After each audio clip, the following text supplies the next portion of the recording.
Hi, I'm Joanie Spencer, Editor-in-Chief of Commercial Baking, and I'm in Orlando, Florida at the American Bakers Association 2025 convention. And I am catching up with my friend Bill Quigg, who is the board chair for ABA. And we're gonna take a walk and check out how the convention is getting underway. Hi, Bill, thanks so much for catching up with me. It's always a pleasure, Joanie. So I'm loving the signage that's up, so I thought this would be a great place to just sort of walk and chat.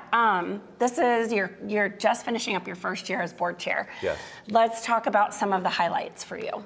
It's really been an incredible year. Certainly I was able to get my feet under me with Cordia. It was such amazing leadership over the last 2 years, and she really set the organization up for success.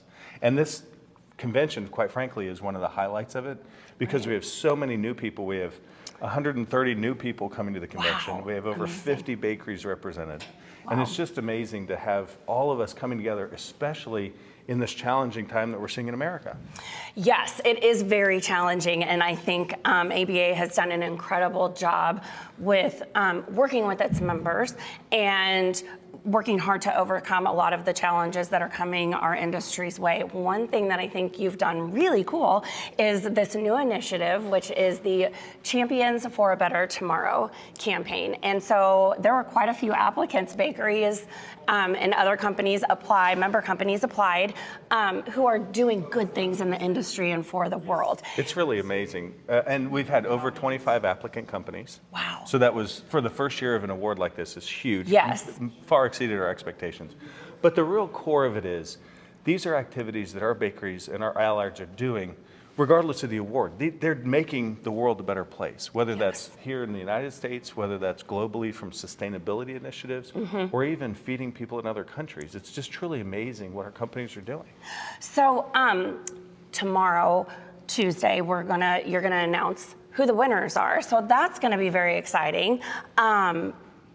What do you feel like this says about the state of our industry, despite a lot of uncertainty?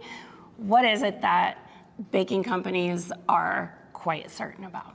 Well, it touches on so many pieces of our strategic plan, like making our bakeries a destination workplace, for example. I mean, that is work that's being done by our bakeries, and now we get to shout that from the hilltops, right? I love it. We get to talk about how our bakeries really care about their people and how they care about their lives, not just on the bakery floor, but really entirely what they're doing all the rest of the time as well.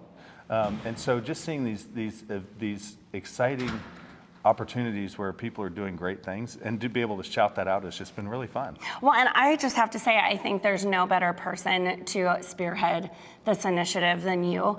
Having, you're a generational baker and you're leading Richmond Baking and more than a bakery. And these are things that you personally stand for. Yes. And these are things that your company really represents. So who better to launch this celebration of bakers doing good in the industry and the world. So thank you so much for that. Congratulations on your first year as chair. And I can't wait to see what more you accomplish in your second year. Thanks so much, Jody. I really appreciate it.